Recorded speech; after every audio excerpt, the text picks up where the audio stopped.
Madman, stage left. The audience rises and holds their breath.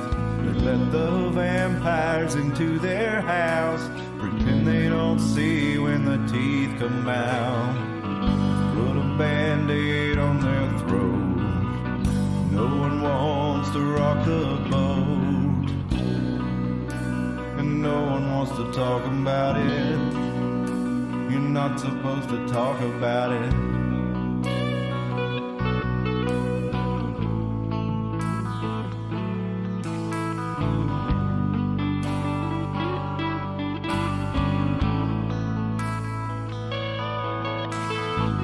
The curtain rises and the players come out. Webs of light spinning from their mouths. Stop looking, listen for a little while.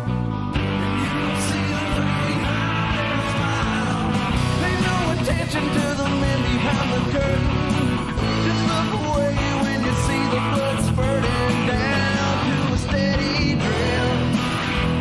I promise to leave you a little bit. I'll be back for another drink tomorrow.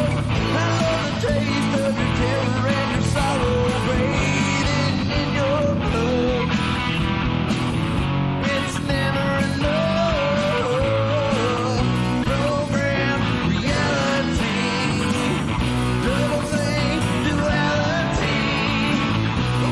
On the face of all mankind, our numbers up and the dead for the time. Go along to get along in the tide by the siren song. The flames are empty and the crypts are cracking open. The horde's upon you and you stand there frozen, waiting for the word. Stand in line and wait. Don't follow the strings to find out who is pulling. Just drink your poison, keep on laughing and drooling, eating your own flesh. The master always knows what's best.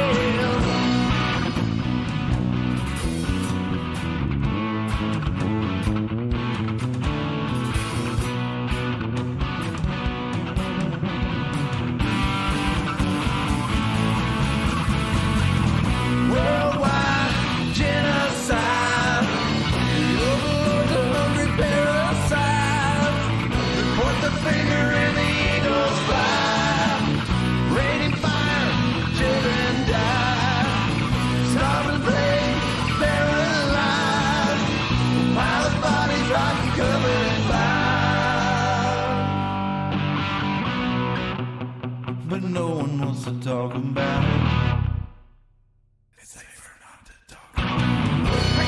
Strings no more bowing to the master. I tried to run, but they only came faster. Now I stand my ground. I ain't backing down. Silver bullets in my pistol, in my holster. My will is strengthened and my confidence is bolstered. Don't test my resolve. Don't test my resolve.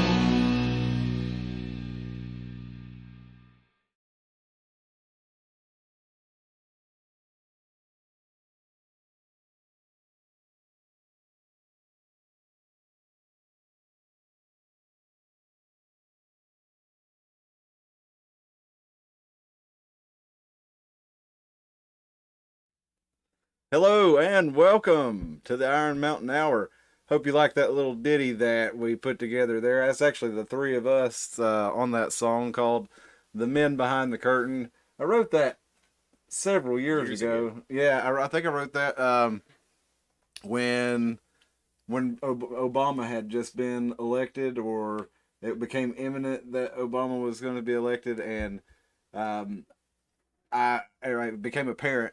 And I kind of had seen through, the mask, and kind of what you had a naive view of Obama maybe at first when you saw him, but as he got on the stage a little bit more, you kind of saw he was kind of just more of that face of the same worldwide corporate entity, basically, that kind of Had been behind the New World Order, if you will, for whatever for so long.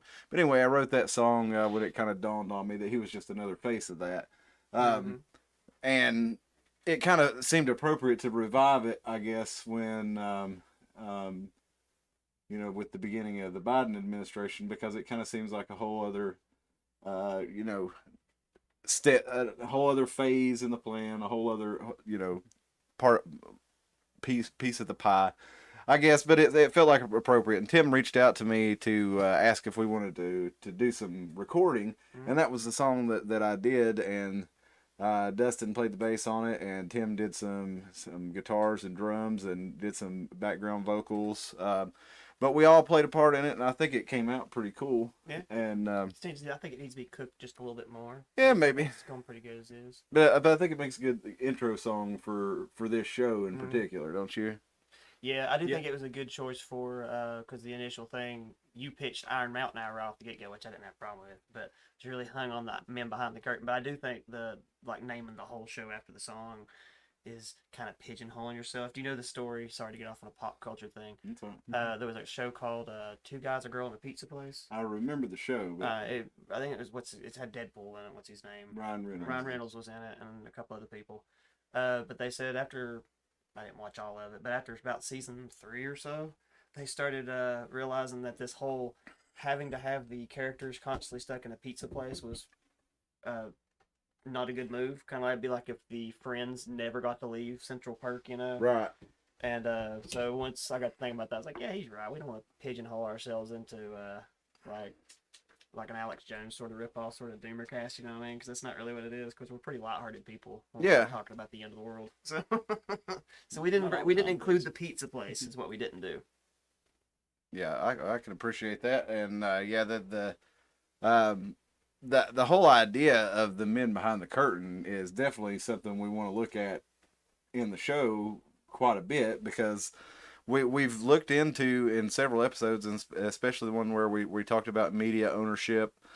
We kind of looked who's to a degree who's behind the curtains. I mean, there's only so far you can go with publicly available information unless you're some kind of super researcher, and that's not what I am.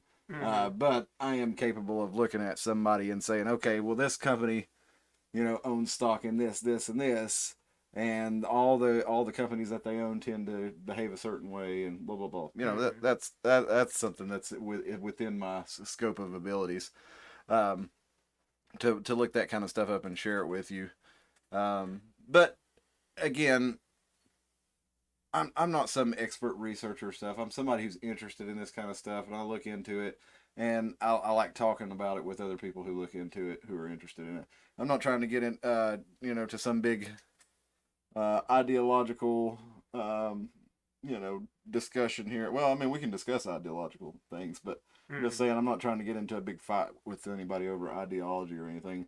I believe strongly in freedom, and I believe strongly in peace, and that's pretty much it as far as my ideology.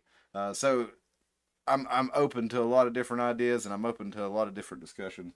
But one thing that I do feel very strongly about is individual freedom, and we've seen individual freedom in the news a lot here lately over the last few weeks. Actually, since so if you missed the last episode, I had COVID after these guys were over here a couple weeks ago, and I had food poisoning. Apparently, when my immunity was down from the food poisoning, got COVID, and the actual COVID itself, it was very very mild sinus symptoms and stuff like that. But after I was over it, I had an irritation that got like a bacterial pharyngitis, and I had to take some antibiotics, and dude, it was some seriously thick stuff in my head. I guess it real. I hope people aren't sick of the COVID conversation, but if people really need my vocals, okay, yeah, I'm a loudmouth. Yeah. If people really want to have put a face to different conversations and stuff, I mean, just on my amateur hillbilly dumbass beliefs or what I'm observing around me, it really does seem like COVID is almost comes after people get sick or they have a compromised immune system, because I know my wife got it right after she had lost a whole bunch of sleep because she was trying to get a bunch of stuff done. And at that point in time, I was already sick with like a sinus infection or something like that. So it was like all this piggybacked off of it. You had a food poisoning. I know somebody else that said they were in a stressful situation. And then it really does seem like the worst part of COVID, at least for me, I'm not speaking for the poor people. It really does has really turned their lungs into glass was what I read. Um, it really did seem like the worst part for me was like the week and a half after, where I was just like, I don't feel like doing anything. Yeah. Like I've heard that from a lot of people. Yeah. it is an interesting virus, is what I'll say. Yeah. Well, hey, listen. Before we get into the discussion a little bit more, I always want to try to remember to thank you for joining us, and be sure and subscribe to the channel and hit the notification bell so you'll know when we're going live. We go live every Sunday night at 10 o'clock. We're always going to have a new episode for you, something new and interesting to talk about. Hopefully it's interesting. It's interesting to us anyway. But we'll be here every Sunday night, and we hope you'll join us. We want you to make it a regular thing. And as we keep going, we'll add more shows, and we'll let you know when that is through the week and stuff like that. But we do want to make it a regular thing. We want you to know where to find us. So every Sunday you'll be here. You hit the notification. We'll come up on your YouTube. Eventually we'll be on other platforms, but for right now, that's where most people are. So come see us on YouTube on Sundays at 10 o'clock. Be here and be square with us. That's right. Be part of the uncool crowd. Oh Lord, we could record Square Peg Round Hole and make it the theme song for the whole gosh. podcast. I'll tell you all about that one later. All right. That's a good story for many, later. okay, you're a songwriter too. For as many songs that you have written that you're like, yeah, that was a good one.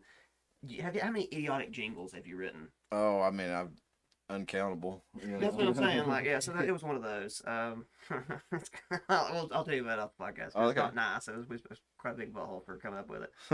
I don't know where I was going with that one. So, what are we talking about tonight besides the local news stuff? Well, I got several stories, and I wanted to talk about. One of the things that I really kind of reflected on, because when you the week before I had COVID, I was doing the story about how kind of the world is getting ready to everybody seems to be over this, and I know nobody wants to be sick, and everybody's tired of people being sick and dying, and the world being shut down from it, and everybody's kind of ready to move on. That's what we were talking about. People are just like after the bombing of London in World War II, they're popping their heads up while the bombs are still falling, and they're ready to get. They know we have to live life. So that's what we talked about 2 weeks ago, and since then we've seen a lot of developments in that area, because we've had the Canadian Freedom Convoy, the honkening as it's been called. They want an end to the COVID restrictions and the vaccine mandates up there, and they're shutting down outside of Ottawa. They are shutting down the highways and daring anybody to move them. And the police don't have the power. The trucking companies, the tow companies up there have said, they can't move these truckers, and there's been a big standoff going on for a couple weeks now. So we've if Canada of all places for this to be where this came down. I think it's because Canada is, like, I know we see Canada stretches along our top the entire United States southern border, but I think people don't realize that Canada is a lot further. It's things way further left than America does. Oh yeah, it makes total sense that. Yeah, they had a lot of pretty authoritarian stuff coming down on them over all of this. They did, and we kind of thought. I was surprised during the whole thing, because I had the idea Canada is like a lot of open frontier territory. So you think it's probably a lot of rugged individualists lives up there. Of course, you've got, Montreal, Toronto, Ottawa, the big cities. You're kind of going to have a more of a. Aren't those like provinces though? Like where it's like Quebec is in Canada. I'm pretty sure yeah, there's three I think big cities, like 4 or 5 big I've heard Calgary metropolis. mentioned a lot over Calgary, the East Coast part of it. Winnipeg. I mean, there's very few big population centers, but I went mostly. to one called over near Buffalo called oh Lord, what's the name of it? Not important. But it really seemed like the cities above them were very similar to the cities on the other side of the border, if that makes sense. Oh, well, Like that's for not US example, border. like water, like where's Niagara Falls on the Canadian side is very similar to the Buffalo side as far as like I don't know, as far as just like I guess the kind of people that would be there, like so it makes sense that as you go from Seattle all the way across to New York and stuff like that, it's a pretty far left leaning country, and I think it might be because of the same reason we talked about Australia. Why is Australia so far left leaning? It's because almost everyone that lives there is either forced to live in a city, or you get to live like a mountain man from Hampton because you don't have a choice. It's one or the other. There's no little towns in Australia. Just a theory. I don't know. I've not been in enough Canada to speak for Canadians. But it seems like Canada would be a pretty harsh environment to live outside of the city in. Well, but in any case, they have they had the vaccine mandates go in for the truckers. The truckers are standing up against that, and you hear word about it coming back down to America. Also, while we had, I think it was 3 weeks ago, when we talked about the mass formation psychosis. Then it was right after that Joe Rogan had Dr. Robert Malone on his podcast where they talked about mass formation psychosis, and then you had a whole media apparatus kind of jump out there and say that mass formation psychosis doesn't exist. Mm-hmm. And then you had Joe Rogan come under fire for having Dr. Peter McCullough and Dr. Robert Malone on his podcast to kind of talk about this stuff. And so that kind of developed into this whole other storm because you had Neil Young start this whole shtick where he said he was going to take his music off of Spotify if they didn't censor Joe Rogan, because he said that Joe Rogan was causing dangerous disinformation. He was going to hurt people by allowing people to have that conversation. Mm-hmm. And so he demanded that his music be pulled. Evidently he sold his music and didn't really actually have. Yeah. He only owned like 30% of his music still, and I'm pretty sure it's the ones nobody cared about hearing anyway. Well, so he didn't even have the right to do that. It was kind of more of a think publicity what thing. People were kind of saying was because now the conspiracy online was the company went ahead and preemptively bought all his stuff so they could make that call for him, Okay. and then he could just come out and be like, "Well, I'm doing it myself." Okay. And Well, initially he wrote an open letter on his mm-hmm. on his website, Yeah. and then he deleted it. And then after he deleted it, Spotify then said, "Okay, well, we're gonna take your music down." Yeah. And so it was almost like Spotify went, "Well, okay, Neil, we got to make room. We're using up a lot of bandwidth. No, they didn't. I Or mean, it data. didn't seem like they were really were too worried about taking his stuff down, because if I understand that he didn't own the catalog, so they didn't even have to. But he put the open letter up and then took it down, and then they went ahead and removed the Just music. making the connection here, because the crazy side of me wants to say it's all connected, and that's off the CIA, and the other part of me that just says it's a big world and everything's connected anyway. You think there's any connection to the fact that Joe Rogan has talked about Leonard Skinner a lot on that show? Has he? Yeah, a lot. Like A Southern man don't need yeah, him around. and I hate to admit to people that I hate watch. So like, I started out watching Joe Rogan a long time ago, back when they were in like a basement like this. Yeah. And I liked it back then, and I only kept watching it because I slowly just started disliking people. I know that's a bad paranoid thing to say. But yeah, Leonard Skinner has been on Joe Rogan's like top favorite bands ever. He's even quoted as saying it's not a real pool hall if you walk in and you don't hear either Leonard Skinner or Aerosmith playing over the thing. I can't remember who he was talking about. It was like a pool champion or something he was talking to about that. So yeah, Leonard Skinner is one of Joe Rogan's big people. Oh, that's and cool. I was a lot fewer memes online than I expected to see of like Southern Man don't need around anyhow. So I thought I would see more of those. Well, and when that happened, you had a couple other, I think Joni Mitchell, shoot, I can't think, David Crosby maybe. It was also his Crosby, Stills and Nash. Yeah, Crosby, Stills and Nash. Part Yeah. of his group at some point. That made sense when it was them. Yeah. I remember like Tim Pool put up, it was like more musicians coming out to support, and it's like that's just his band. But- Of course, they're coming out first. But the crazy thing is these guys were like your free speech radicals in the '60s. Yeah, but not all of them are doing that because, like, for example, like Ed and Eric Clapton, didn't he have a song out? And then there was another group that had a song out too. Well, Clapton actually had a song, and Van Morrison, I think, they did songs that were basically anti-mandate, anti-authoritarian, Yeah. things like that. I wasn't really a big fan of the songs, but I was a fan of the ideas that they still, I think the funniest thing I saw was on that "This Has Got to Stop" video with Eric Clapton. The funniest verbal one was Drew said, "Yeah, Eric Clapton does need to stop," referring to the song. The song, yeah. And then the funniest one I saw on there was like in the chat, somebody said, "I really like this. Who is this guy? He reminds me of a very mellow Tom McDonald." That's great. But yeah, so not all the little hippie guys, which I kind of fall into, are losing their minds like Neil Young. Because like, can you imagine being like considering yourself like from that era and then siding with the corporation for any reason? I know, especially for if forced administering someone, or maybe not even forced administering, but having someone be required to participate in a medical treatment in order to enjoy some particular part of society, and you feel like you are on the side of free humanity by saying that you should not be able to participate in society without partaking in wanting that. to censor others' words. Yeah. And that's really where I fall more into it more than even an opinion, because I'm very well aware that I could be wrong about a lot of stuff going on, but I'm not wrong about understanding the ideology behind hippies and punk rock and that sort of stuff.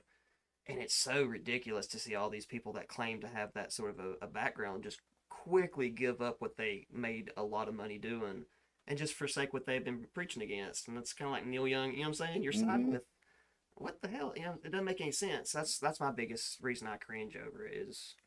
Well, and then you had even after, that was Joe Rogan's first wave of issues since we talked about that with Dr. Robert Malone.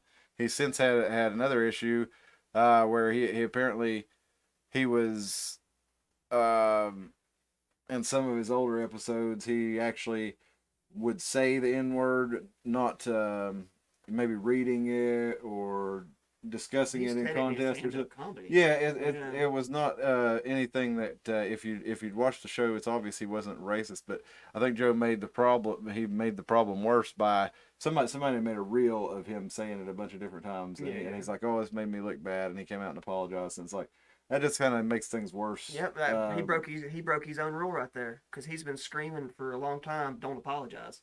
Yeah, he shouldn't have done it. I think he's getting like a PR advice or something like that. So I'm hoping that Spotify doesn't like cave, because apparently they did remove 70 some of his episodes. 71, but when they first initially launched from YouTube to Spotify to begin with, it was like 100 and some that they kept off. Yeah, because it was Alex Jones, Milo Yiannopoulos, and those kinds of things.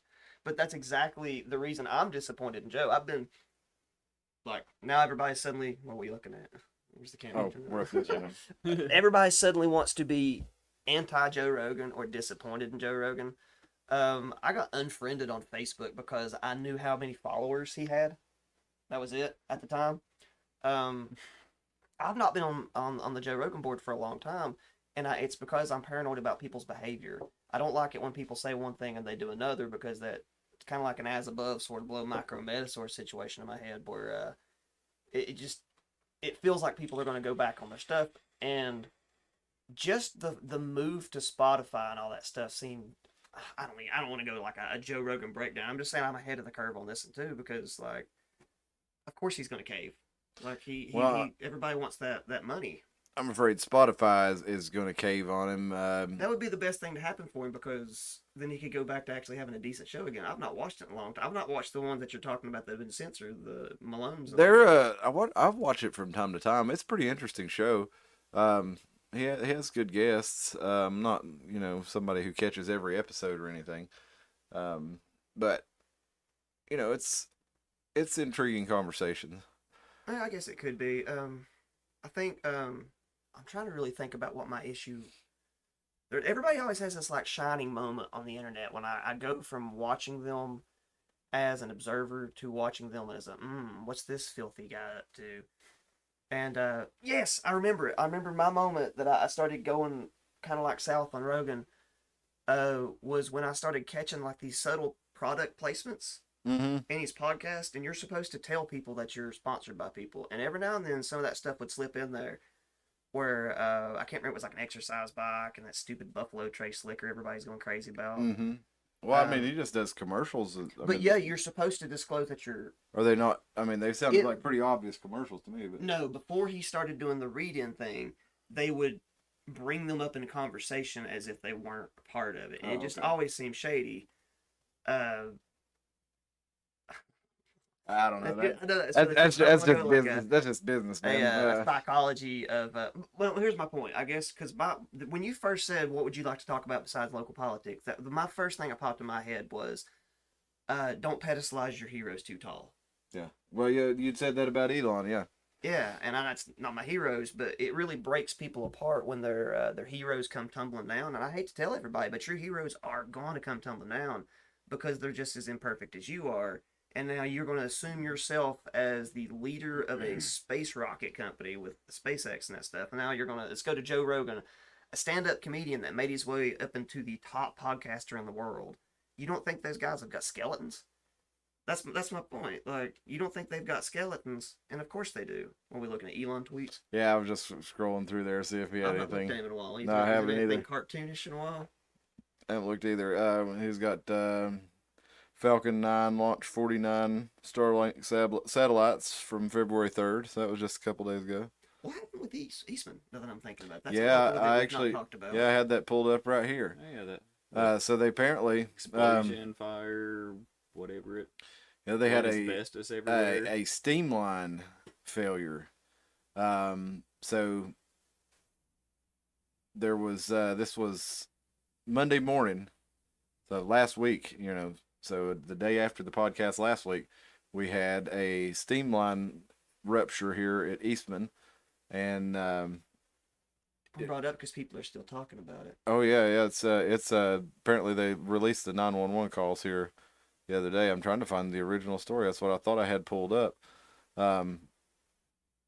But it made the whole town go crazy. There's been several times throughout the years. I think in 1960 they had a really big explosion that killed several people, and then like 2017, I believe they also had an explosion.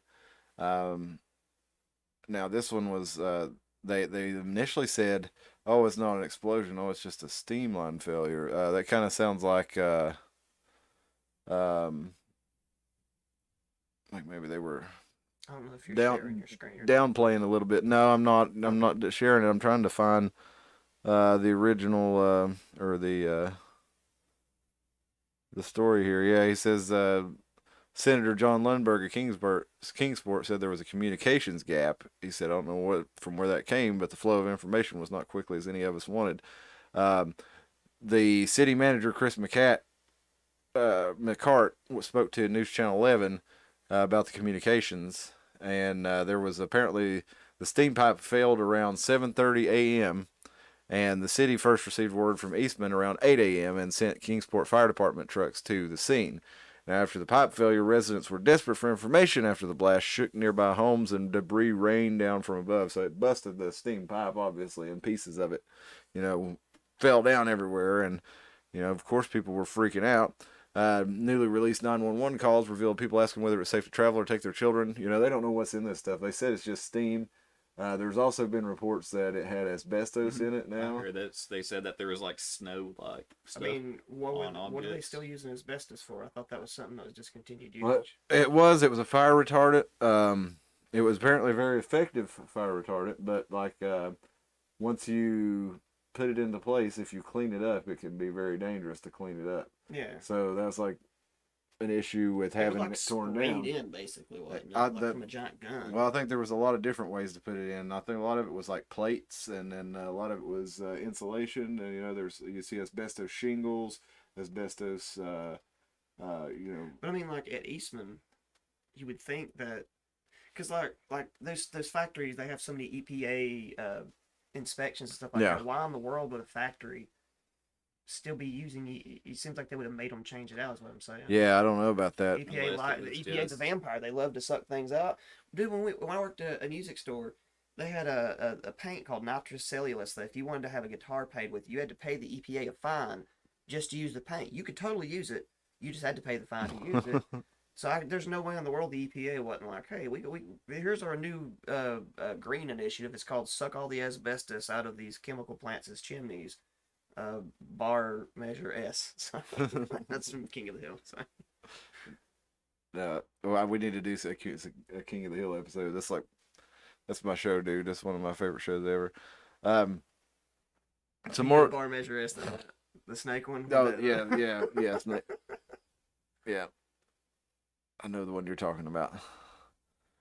I tend to prefer the older episodes, like up to about season 10. But yeah, I know the one you're talking about. So we got local news here. Lawmakers introduced range of bills to legalize marijuana in Tennessee. In Nashville, cannabis legislation has been introduced to the Tennessee General Assembly again. The measures range from medical decriminalization and legalization of marijuana. Now, Virginia totally decriminalized or totally legalized, did they not? It is, but I think they're not able to get everything fully set in place until 2024. Okay. I think the only dispensary that I'm aware of is in Abingdon. Okay.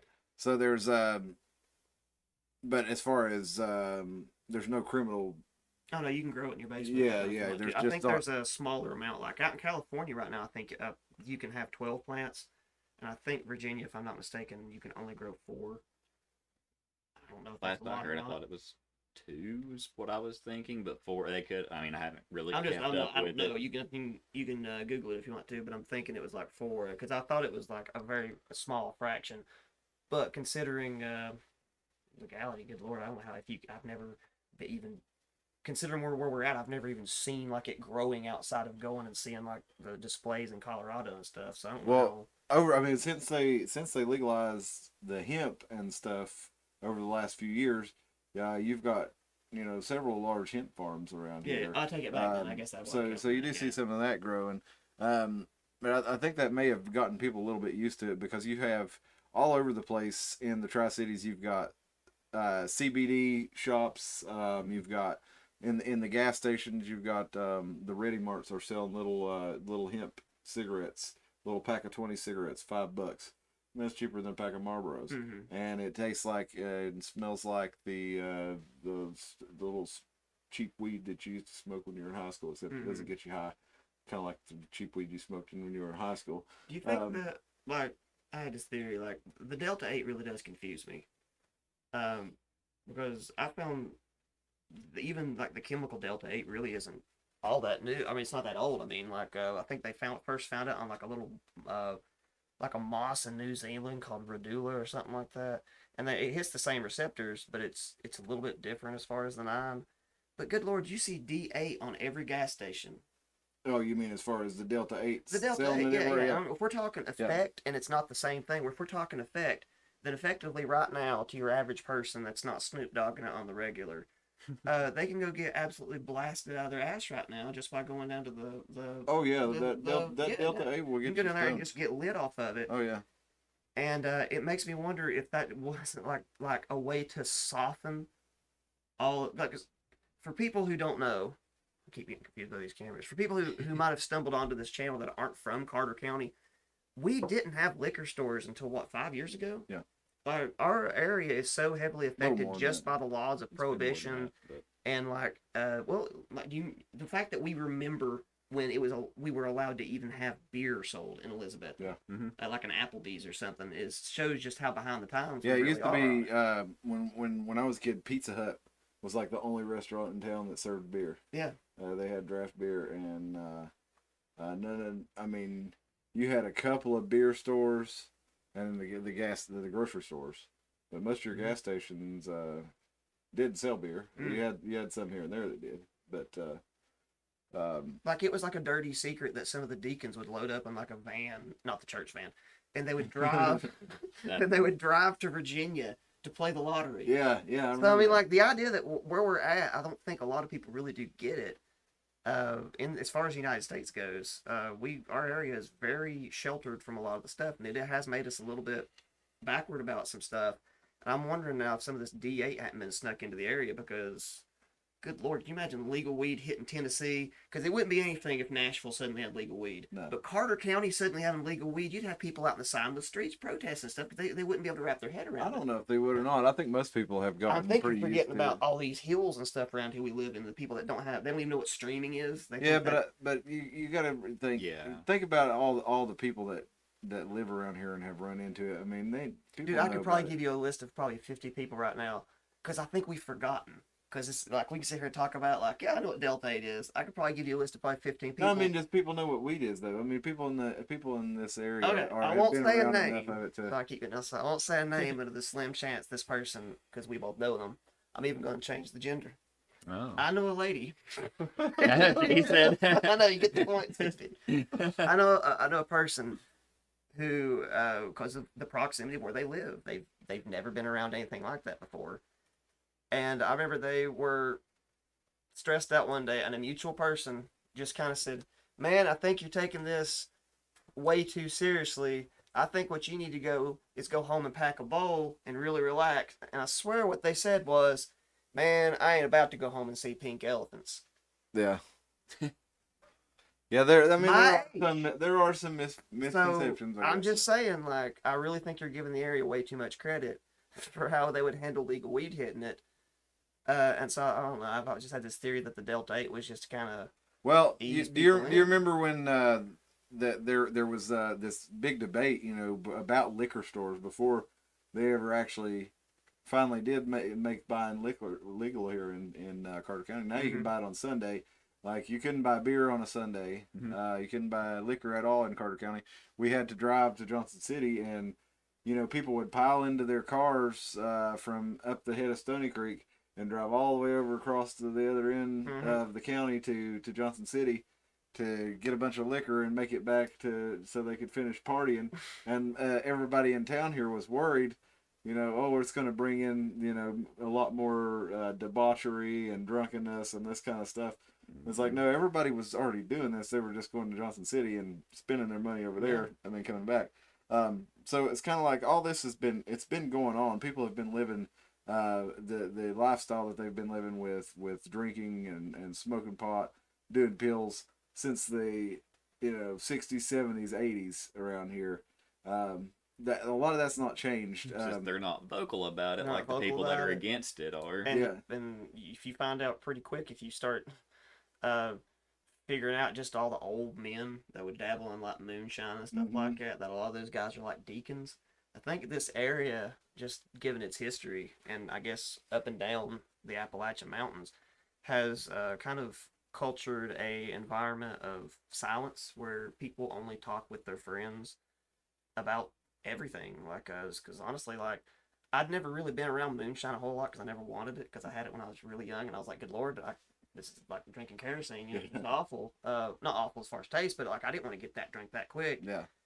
And so if you're not around moonshine culture, you don't know how many people are regularly trading this stuff until you one day, like way down the line, are like, I think I might like to try some of that battery acid again. And then suddenly everybody has it, and you're like, holy shit, is everybody drinking moonshine? Right. I'm the only one not. So I think this area really has fostered kind of a culture of just, Yeah, you know? yeah. I've I don't know. experienced that firsthand. Like, it's like you say, you don't know it, and then all of a sudden you think about it, and you're like, it's like they come out of the woodworks of like everyone that does it. You're like, huh? We ain't talking about now. Uh, I do think that would be good when you're talking about as far as like weed, because I don't have no opinion on it other than I do think there would be a lot of those people who think it's going to make them see pink elephants. Yeah. Could benefit from it because there's a whole lot of people around here with PTSD. There's people with sleep problems. There's a lot of those poor pill people that have never even thought about trying weed because it's just as bad, even though the doctor got them hooked on an opioid. Man, I've seen.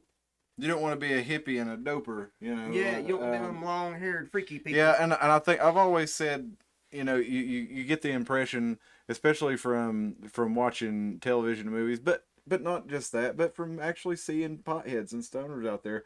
A lot of people get the idea that weed makes people lazy, And I think what really it is lazy people like weed. It's like anybody can smoke weed and it can have a lot of different effects on them, and their own personality is what it is.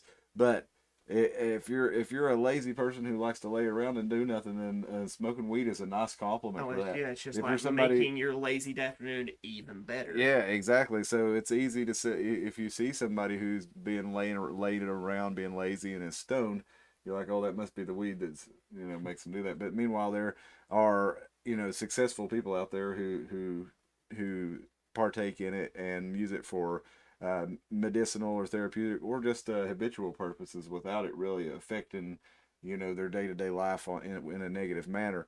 But ultimately anything can affect us in a negative manner. It can become habit forming and it can become harmful. Just like the booze inherently, the ability to go out and buy some liquor is not necessarily bad. I mean, it's a good thing I think to be able to engage in that. You might want to do it for celebration. You might want to do it for medicinal purposes. Whatever it is, you might just enjoy it. We definitely, it's a good thing that we have that freedom, but uh, with that freedom comes the responsibility of exercising it, and in a way that's safe for you, because we have to live. We're close to 40 years old here. 40 years old.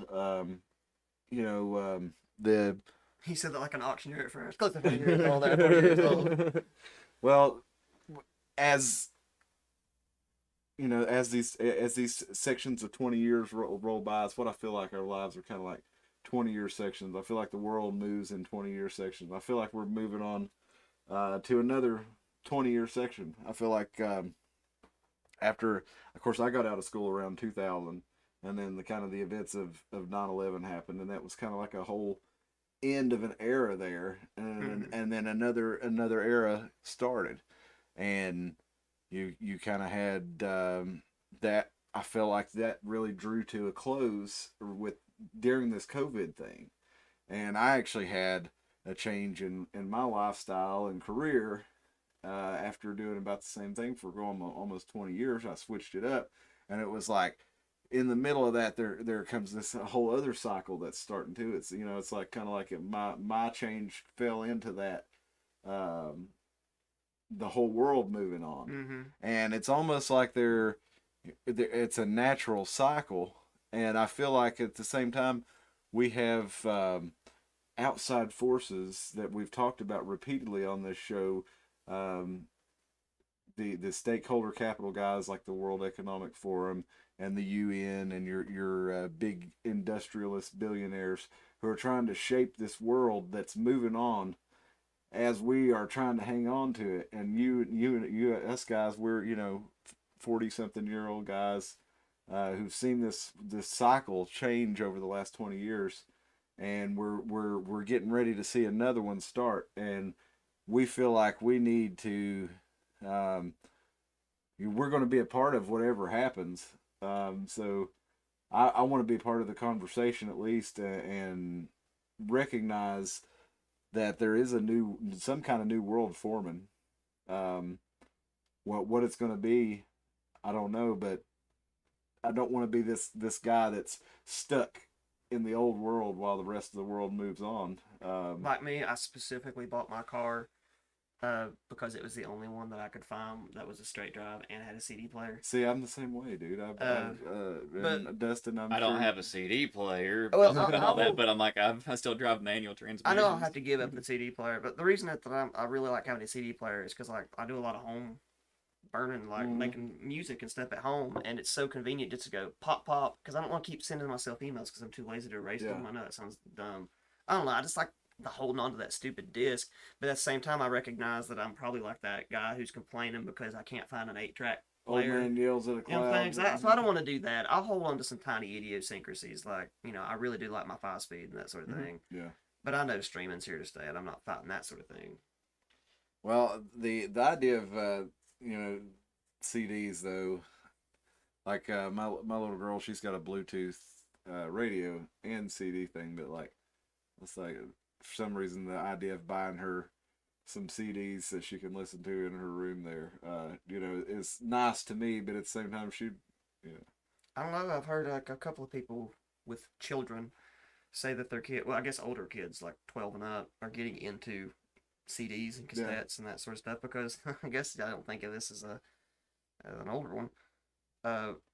You got a whole generation of people that when you said music, it means going to a phone or a player and hitting play. Yeah. It's never. Man, I remember finding music on like Kazaa and well, Napster before that, and the Grokster, and LimeWire, and everything. It just went down, shutting them down one by one. And getting the computer aids. Yeah, well, Yeah, I killed a computer. I never once lost 1999. it. I must be some kind of a ninja. I never had mine get completely taken over that I couldn't No. redo it. Or maybe you Same. guys are just looking at too much prawn. I don't know. I never actually got anything because I'm still that way to this day. It's like even if someone sends me a link, I'm sitting there reading the link to make sure I'm like, okay, this is actually legit. And it's not going to be like some sort of I like just hacker. When he said I'm still this way to this day, I thought for some reason he was gonna say I got my computer for my music and I got my computer for my prawn.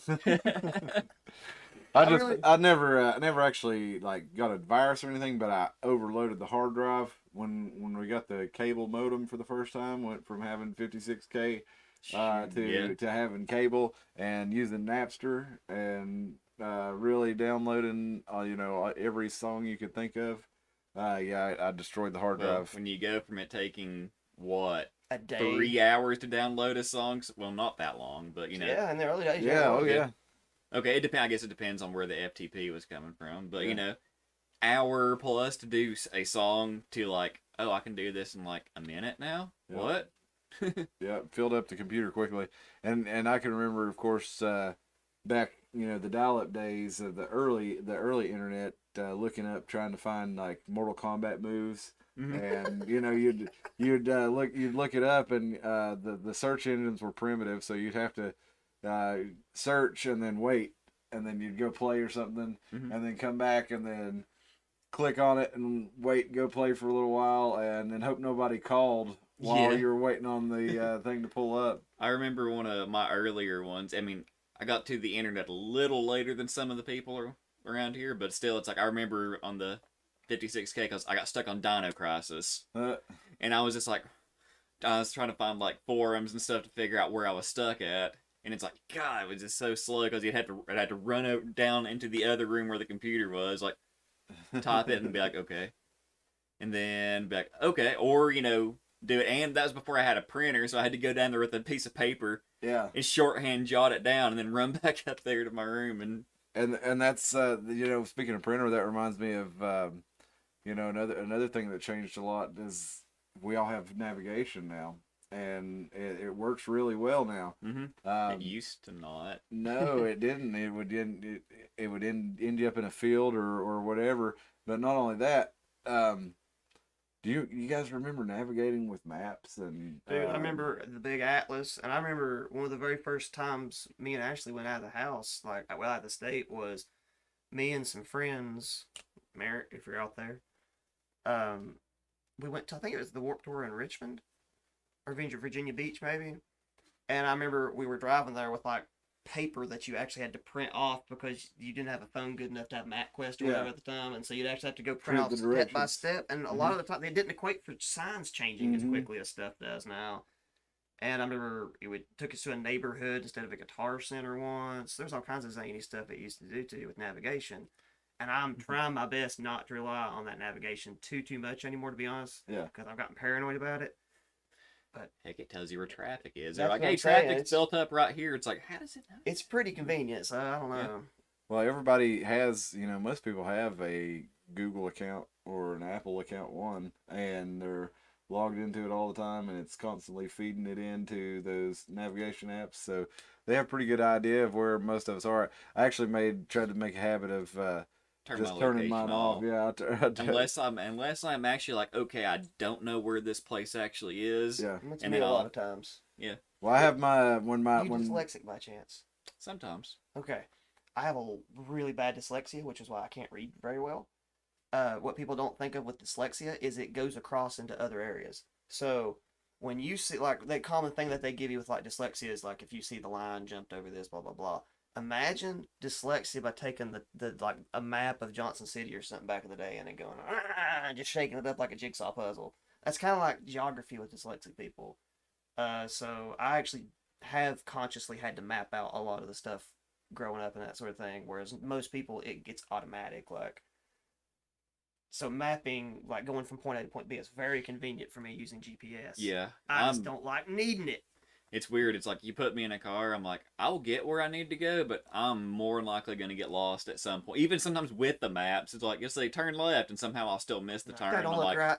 I've like- always and then it's like, I mean, I do get there, but it's like, it's weird. You get me, say, out in the woods or something, out in nature, I could be like, okay, we're heading west this way, and then I'm like, I can always like trace myself exactly back, and I'm like, I never get lost. Backing, well, kicking in. when I Yeah, was might be. Sorry, it's a play on that Chuck Norris joke, Walker, Texas. well, when I first started driving was I don't know 1998, and you know there really wasn't any navigation or anything like that. You just had to use maps or figure out. But man, it was like, I don't know. I would always figure out where I was going. I would go down to, you know, just like I'm going to go down to Knoxville and then go to this place down here. And I remember reading, looking up something in the paper in Knoxville.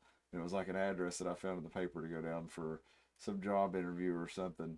And just driving down there, and then getting there and having to drive north and going a couple hours. And I know this is, you know, for a 16-year-old to just get in the car and drive down there and have to figure out where to go. I think it was pretty wild. It was just a different world today, because I can think of a lot of people our age now who, you know, if you didn't have a navigation app and, you know, the ability to just click on it and follow it down there, a lot of people wouldn't even be able to do it now. But at the same time, back then everybody did. Mhm. You got around. You didn't have to have. You know, people knew how to use maps. So it's just a real. Well, that GPS stuff is definitely here to stay now with all this delivery stuff, isn't it? Yeah, it is. It wouldn't be able to function without it. Mhm. Yeah, it's just a concrete way you can see that things have changed. The world has gone so much more fast paced. Is it And sustainable though? I don't know. Because, for example, if you order a pizza from Domino's, Mhm. if you want it delivered, hour and 20-minute wait. If you want it now and you're willing to go get it, 20-minute wait. No. Because they just don't have enough delivery drivers to keep up with the demand of people who just want their stuff delivered now. Yeah. Because so many more people have become accustomed to this delivery life. Now they're going to get stuff delivered that they never even would have thought of having delivered. And so I do think a lot of this is here to stay. I just wonder what the sustainability of that is. It reminds me of that Futurama from.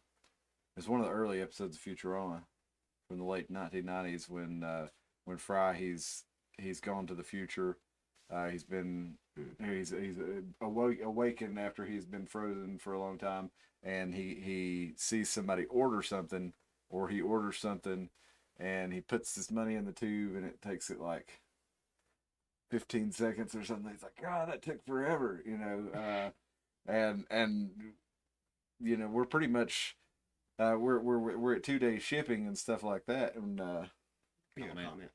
oh, we have a comment here from Dyslexia. Solo Ride. Thank you for joining us again. Solo Ride checked us out on the Appalachian Human or Feral Humans episode from several weeks back. That one's actually been still our best performing episode so far. For the feral people, actually. Yeah, You yeah, think it it's the has. name? Yeah. Regionalist bastards. No, Yeah, something. I'm gonna look this up real quick while you're doing that. Is there a you can read his comment. Yeah, he says that dyslexia with math is called dyscalculia. Dyscalculia. I know there's a name. Don't know if there's a name when it pertains to maps. Now dyscalculia. Now this actually brings up a subject that I'm working on a show for. Is it a new prog band? No, it could be. It would make a great prog album cover. Called geographical dyslexia. Geographical dyslexia. Geographical dyslexia is the, Um, or directional disability. but the so this idea that I'm working on for an upcoming show though, you know, I worked in the mental health field for almost 20 years here, and I happened to be in, you know, institutions of you know, care for people with severe mental health issues and mental illness. and the Lakeshore Hospital down in Knoxville was somewhere that I had occasion to be on a number of times, and there was a very interesting piece of artwork in there. It was made by a woman with schizophrenia, and she had almost it was very similar to dyscalculia that she had, but basically in the processing for her whole brain, she would tear pieces of cloth up and she would make them into these insane tapestries, like dolly pieces of art. Oh dang. But she was this lady was not very she had a very low intellectual functionality level. She was like a child, and she wandered into this place with this place, and she created these things out of torn fabric. But in any case, she had a really nice one that was hung on the wall down here at Lakeshore, and I'm trying to track down pictures of it. But up until last year, there was no way to be able to get a hold of this. But there's a research paper online that was posted in July of last year that has Marilyn's coat, and I'm gonna go over some of this with her and some of what these different kinds of artwork are called, and how they come out of basically people with schizophrenia, dyslexia, and all these different stuff. But that's something coming up in a future episode. I actually have a lead out for that to get a hold of some of the doctors that used to work down there, so maybe I can get some. I've got some nice pictures of Marilyn's coat, but she actually has a scarf that I think is way cooler, and I'm trying to get some pictures of that to put on the show. So I think it'll be really cool. Solo Ree, you'll definitely. I think if you're interested in the dyscalculia, you'd be interested in that show because it's very cool and it has a psychedelic quality to it. But yeah, to kind of get back onto the world moving on, we have a big theme of this show has been technology and how it's moving into our lives and our region, and how it's become so much more of a part of our lives, and how it changes everything around us. Growing pains. Oh my lord. Complete your thought. I had to say it out loud or I was going to lose my thought. Go ahead. Sorry. Well, that's the idea of the podcast. Basically, is generally speaking, the world's moving on, and it's taking us into it, and it's taking us along for the ride. So, what part are we going to play in it, or are we just gonna sit back while other people decide our destiny for us, or are we going to call our own shots at how much of a shot do we get to call? Because a lot of it's been played, a lot of the hand's been played already for us. What if we, like us, are like, because if you look at like I guess tonotopically to help myself visualize the United States, whole world, right? You got all the people on there, right? And as most everyone is just jumping feet first into like the hive mind of the internet and all that sort of thing. And then there's people like me that are sitting there going, maybe I'm going to start using GPS. Can't stop using Gmail or this or that or this. But maybe if I just, kind of like a punk kid who just has to wear his Converse to church, even though he's dressed up in a nice suit, he's got to get that little dig in. Or I had a philosophy professor who had to dress the part, and so the one thing they would allow him to wear was his little chain. He said that was his last strand of rebellion, which I thought was really sad. And see that's how I feel like. That's what I feel like we are. Is like us. That's our last. I'm looking at it like growing pains, because he still gave in to the system. Because you can go rah like all Salt Lake City punk on it and start talking about how you're going to take down the system from the inside. But the real story is Mr. Lawyer is going to become a lawyer, and Mr. Philosophy Professor is just, he can sit there and talk about philosophy he wants to. He still has that little chain to represent, but he assimilated. He became one with the machine. And I'm wondering if we're just not growing pains, because I'm an asshole. I'm not going anywhere. I'm going to maintain what I'm doing. I think at that one point you're going to assimilate to a degree, but I won't. The rest of the world will. So it's this machine's not stopping. That's what I'm saying. I'm not assuming that's what I mean. That little speck of rust that goes grinding into the gears. They're going to forget I was here. That's what I mean. Is the That's- machine keeps going. Yeah. So why do we do it? What do we what is our goal here? We just want to be that little speck of rust? No, I or wonder the- if it's like not like you know? if you look Yeah. at like the whole body of people, if it's not like an immune system.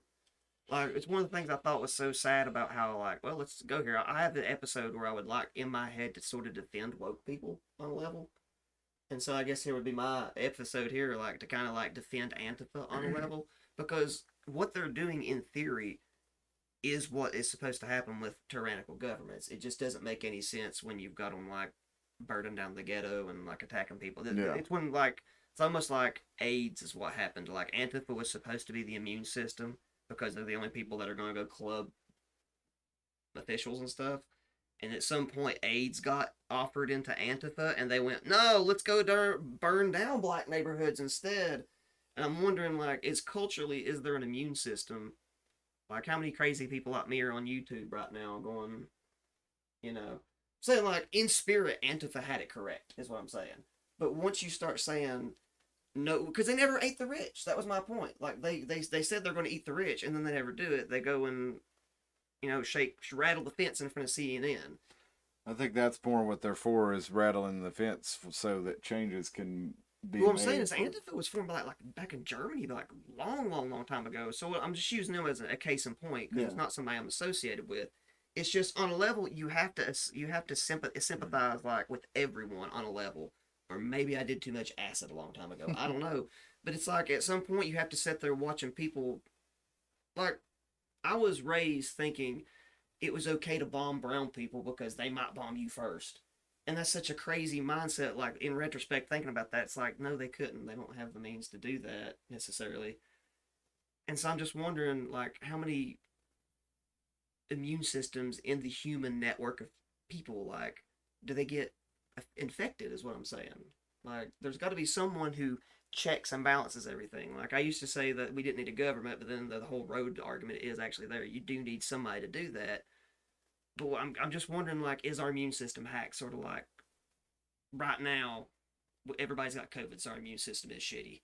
But, like, culturally, I wonder if, like, our cultural immune system isn't also compromised because nobody's listening to crazy people anymore. I know people don't listen to a word I say because as soon as they find out that maybe Bigfoot might be real, they're like, well, You know what I'm saying? It's my simulation argument, I guess is what I'm saying. Well, Does that make sense, Goff? You listen to that whole thing. Yeah, I mean, I could actually kind of see what you're meaning from with it. Which Like, I've heard. everybody is a fan of going chop, chop, chop until it's their own people's heads. You know what I'm saying? And if both sides would come together and say, how about we just get rid of the people that are doing all the bad stuff? But we can't do that. It has to have our color connected to it. Red, blue, orange, whatever the hell you want, what it's going to be. And why did we stop flipping empires? And I'm wondering, is it because our hive mind got too big? There's just too many people now to accumulate a militia and go get anything done? Or have the men behind the curtain infected our cultural, our social immunity? You know what I'm saying? Like, well, we built such a large. That last statement, how you said, "Hey, there's people interjecting that stuff in there." Like it's like they're kind of like the people behind the curtain. They could be like, "Hey, they're a virus throwing it into our immune system to topple us and keep us in disarray." yeah. Always struggling and never being able to work together, I guess. It's almost like the world that was created in the 20th century. It required a large and diverse underclass of peoples to create it. And as a byproduct of this large and diverse underclass that were the workers, the builders, you also ended up having, a lot of people who needed somebody to take care of them. So we basically had this whole society that's this whole underclass that's like the whole social services aspect of society is built up and grown and grown and grown and grown, and now it's almost like you have this huge underclass that's dependent on social services, but you have a whole these wealthy elites who are, most of them are outside of the country, who want to basically move on to a new phase of society. But then you have a lot of these people who are here and dependent on the social services, and it's almost like they would like to be able to move on from that and go on to the next phase of humanity without having to keep up with all that stuff. Mr. Solo says we need to celebrate the cultural differences with love, and I agree with that. I'm down with that for sure. Like a big issue, like for example, as a elder millennial, I guess I'd be. We were raised on. I go back to the to the Muslim thing because it's very prudent. That's the only one that I can. That's the only one that I can look at definitely for sure and go, yeah, you guys hoodooed the shit out of me on that one. Because they had us believing some of the craziest stuff. They had like every movie had Arnold Schwarzenegger launching missiles out of a jet at a guy who looked like Osama bin Laden. Well, even go back to the Future, and what was that, 1985, and the Libyan terrorists, on all the way back then, and you had like the Pan American bomber, and you had Muammar Gaddafi. I will never forget that name because it was on every magazine. You had Muammar Gaddafi every time you turned around, like he was going to end the world with his tiny little desert country, and it's just so ridiculous that we all got hoodooed by that idea that big scary Muammar Gaddafi is going to nuke the whole world. But that was part of that phase of the world, was that those people in power, they wanted to be over in the Middle East and develop in that part of the world. So part of that was to frighten us into thinking that we needed to go over there to make for us to be there. Yeah, under the guise of giving them freedom. Yeah. While you just get a strip on them. Man, I was going to love on that one. Like one of the things that really struck me about the I guess like we'll call it Muslim hate, is like you don't realize just how much like of the court, like you don't learn anything about, like for example the Quran and how much it intertwines with like biblical truths and that sort of stuff, like don't kill and that sort of stuff. Because you're only told about like the dark parts of it, about like I can't even give you an example because I can't remember. No, I can that's remember the same sort of stuff. Like I guess today you'd call them the skeptics community, but they were the atheist community back then. It's the same sort of stuff they do to the Bible, and it's the same sort of thing you can do to every ideology when you only point out that nothing is perfect. And I feel like when you said, I guess you call it controlled opposition, I guess is the hot button word that they would use for it. I feel like that's what that is. Let's make sure, because there's nothing out there that's pure. Everything out there has some little dirt to it, which goes back to what we was talking about earlier. Every one of your heroes, don't pedestalize them too tall, because everything has a dark side to it. And when you only know one side to it, everything looks really bad. And I feel like that's what they use to get people to attack each other. I think you're right too. Well, with that, what Solo says, celebrate the cultural differences with love. I think that's a very important part moving forward. And I've said, coming out of the COVID, the world has, some choices to make about how we go forward. And I don't like the idea of continuing on the trajectory that we've had to make everything more global. I mean, everything's pretty globally connected right now. I think we would do really well to go back to making local connections, and I see a lot of people doing that, and I think it's a really good sign. And I see that in our area, and I go to somewhere like Bristol, for example. Bristol has a lot of community stores, and I think small things like that, they may not seem like much, but that's a big deal. You've got a sandwich shop that's been on the same corner for like 40 years, and a little corner store, and just those places where people gather together and see one another on a regular basis, where we can leave business cards and leave little notes for somebody who fixes lawnmowers. That's what makes communities, and that's what makes families. That's what makes places that are worth handing down and have unique character. So that's very encouraging to me when I see things like that and communities up in like Roan Mountain and things like that. So I feel like a lot of people are getting back into that and realizing, that was what made so special, what made this area so special. And I have I do youth. My daughter plays youth club basketball. My son, he played youth club sports. But those are t-ball and basketball for little kids and stuff like that are so good for keeping the community get together and getting to know your neighbors. Anything we can do, the music, there's like music jams, things like that. Like a friend of mine hollered at me about going to a old time barn jam.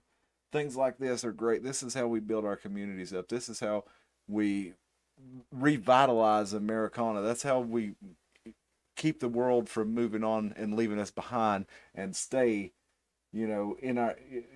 Let's take our part and control what we can. And push it forward instead of just letting it die in the past. That's right. I look at, like, I guess what's good, it fits into what you're talking about. I look at all that stuff the same way. I guess it's the way we have this thought in our head that every generation looks at the next generation as music as bad, right? Yeah. And it's not. It's because we stop paying attention to like the little smaller groups that we all like growing up. Like people tend to find little independent scenes and they fall in love with that. And as you get older, you only start paying attention to the mainstream music, and mainstream music's always sucked. So really, I think what we need to change it to is mainstream music sucks. Because what I was thinking about when you was talking about the mainstream is always the issue. Like, I really like Mexican music, for example. I know that's a really strange thing to say, but like, I don't like particularly going to like Amigos and places like that because tacos and stuff aren't my thing. But for some reason, I find like what is it called, ASMR. I like Mexican music, traditional Mexican music. All the trumpet can't be in English because I want to not be able to understand it. Because when you hear people just simply singing and you don't know what they're saying, and you just hear the buzz of all the instruments and stuff, that traditional Mexican music is still very ASMR-y because it's all acoustic trumpets and stuff. And you would not have that when you go to Despacito because you lose all that nice cultural feel because it's replaced by the mechanical drum beat, all the auto tuning, and all that ASMR stuff is lost. And so I guess what I'm saying is, if you are into ASMR, you have to stop listening to mainstream radio right now. I don't know if I made any connections in there or not. Well, I think you did. Sometimes it's just like passing gas. I just start talking, and when it feels like I'm done farting, I stop. Hey, well, that's what we're here for, and we're here to listen to it. And I'm glad you're here to join us with us in this conversation, wherever you may be, whether you're here in Carter County with us, or whether you are somewhere around the world like Bub Elvis out there in the Netherlands. Oh man, Bub, come back to us. But wherever you may be. There's traditions, and they actually are important.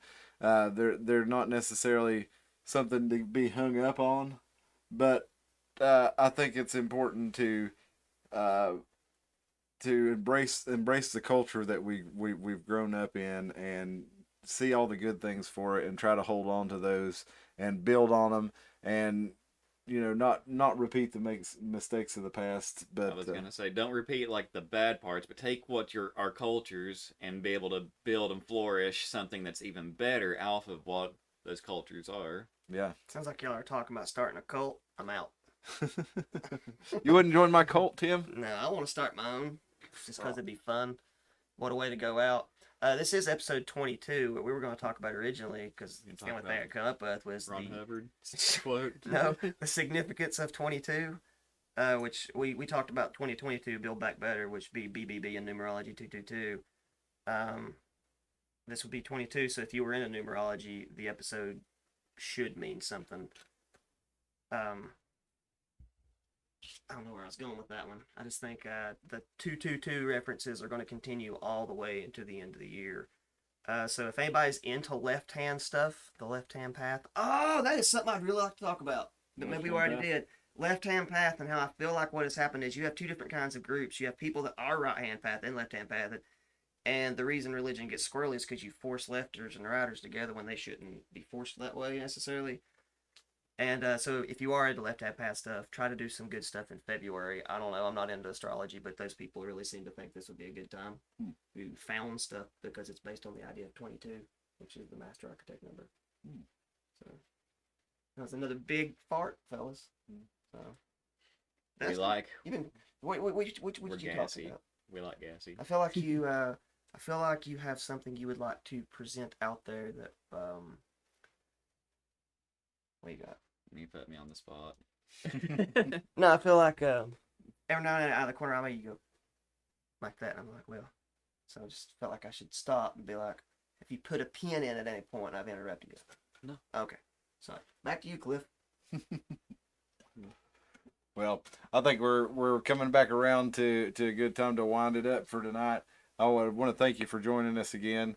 This is just something that we do just to get out here and get it out there. So it's not like we're not trying to preach to you or anything. I don't think we are. And we're anyway. not trying to sell this. Yeah. It's just it's just fun for us to get together and talk about this stuff, and we might as well include you all in on the conversation. Sometimes we have some interesting things to share about it, and I feel like I had a lot of reflection myself while I was doing the whole COVID thing and spending time at the house and isolating and all this stuff. I had a lot of time to ponder all the changes that have happened in the 40 years I've been around. The world's changed a lot, and it's going to continue changing. And I feel like that with the end of this cycle, I feel like COVID really was the end of a cycle, and that there's another part. This wheel is going to keep on rolling, and there's a new adventure coming, and we better be ready for it. And Well, do you And if remember? you throw into astrological stuff, we are heading into a new age where we are in the universe too, which is more of an awakening age. Mm-hmm. So Well, maybe there's just several things that are just like pinpointing. I really feel like it, and I felt it. I've had a wave like when I was because I had COVID. I had the what you call it antibiotics. I had to take a Z-Pack and steroids because of the irritation from the bacterial infection, and the steroids made me terribly emotional and made me eat like a son of a bitch. I mean, I've eaten and eaten and eaten. And I've pondered on a lot of things, I've pondered on the way things have changed. A lot of people who have moved on and, who are no longer with us.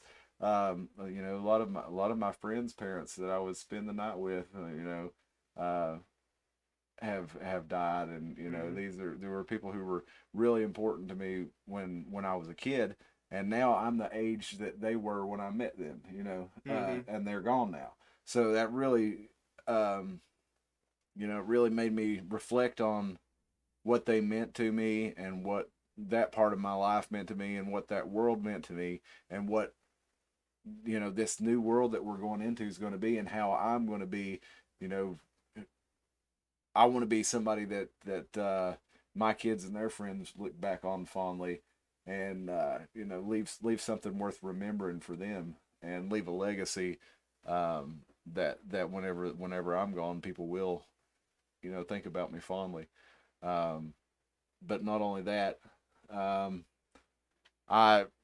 it just gave me time to really ponder where the world might go, and that's why I really wanted to bring it up tonight. It's wide open possibilities. You think it is? Yeah, I do. I really You do. think the I feel path like is set? I feel like that there is a set path, but at the same time, I feel like that it's up to each one of us. And like I feel like there's people who are trying to set the path, I guess I should say. Like this fourth industrial revolution, Great Reset kind of deal that we've been talking about the whole time. I mean, there's definitely people who see the cycle coming to an end and they want to make that happen. But I think it's wide open, and I think we all play our own part in it. And I think it's kind of like I think you're right, but I think it's kind of like humans go, because okay, if you watch hornets build a nest, for example, right, like those hornets are going to build that nest the same way every time, given the spatial dimensions inside of whatever the building it changes. So why do we think that we're any different? Like, if you just even do a little dig, and you don't have to get super conspiratorial on this, but like, let's pretend that humans are just going to build civilizations like we're going to. And so if we've maybe possibly done all this before, what if the men behind the curtain have just seen this play out so many times that they know everything that's going to happen. They're just so far ahead of the curve that they're just making sure they're going to be on top of that loot pile. I think that's definitely their intent. But again, the way that we don't necessarily have to thwart them. All we have to do is, you know, like I said, live with love and live with community, and make sure what you know. Of course, there's always going to be a bigger game going on, but as long as we stay true to ourselves and our own what's important to us, that's what's really going to matter in the short term anyway. And then as far as the long term, you know, what we build out of that. Yeah, well, yourself is the only thing you can be responsible for. Yeah. Is the more people out there that you can get to have that mindset of, I need to be responsible for no other reason than I need to take care of myself, and you know that would automatically begin to you know, make a better community. But man, you could have a great community, like, and you just never know when that Fed's gonna roll in and say we're building a dam. You know what I'm saying? And you can't help it when that happens. So I really think you just kind of have to plan for it and hope that, you know, the dam crew don't show up in your neighborhood. But yep, and they always have to post the notice. I mean, do you think like if we stopped playing that mainstream game though, they just couldn't do that stuff though? Because we give them permission to do everything that they do. Yeah, I think so. I think that's why having the conversation is so important, is because if we're aware that we actually give them permission and they come to us to get us to sign the papers for a reason, then we can realize that we don't have to sign the papers. Yeah. But with that in mind, we want to thank you for joining us. It's been 1 hour and 20 minutes. That's about how long we like to run these things. That seems That one didn't feel that long. That seems to be, you know, a good standard standard length for an episode. That's a standard deviation. Going into going into this problem stats mode. Yeah, apparently. Yeah, I'm kind of little bit flustered here because I didn't really know exactly where this was going to go. Sometimes I like to have an idea as far as you know, where I want to circle this thing back to, but I kind of wanted this one to be open-ended. I wanted us to just have a conversation where we asked some questions and we just pondered, and we just we don't necessarily have the answers, because I don't. We don't. Definitely. So I don't want to present myself as an expert to anybody out there. I just want you to see us as we're real people who want to have a real conversation, and we want you to join us in it. We're not always going to have all the answers. It's not always going to be pretty, but it's going to be real. And we really thank you for joining us. Again, hit that subscribe. Oh, if you tuned in with us this long and you are in our area, say in Carter County, we're having the Freedom Cell meeting this Saturday. If you holler at us at theironmountainhour@gmail.com, I'll give you the location on that. I don't have it just yet from my friend yet, but it'd be the second meeting that we'll be having. It'd be nice to have you join us. We'll discuss strategies for making our area more free and more prosperous, and a place just that all of us would enjoy having a rational conversation. So I really hope you'll join us. Give us a shout at theironmountainhour@gmail.com. Give us a shout on the Discord. Joining us next week, Sunday at 10. We'll be here as always. Hopefully, if you didn't check out the beginning of this video, go back and listen to our song that we put on there. It was pretty cool. And we'll release that separately too when I get it, you know, edited and all that good stuff. But thanks again for joining us.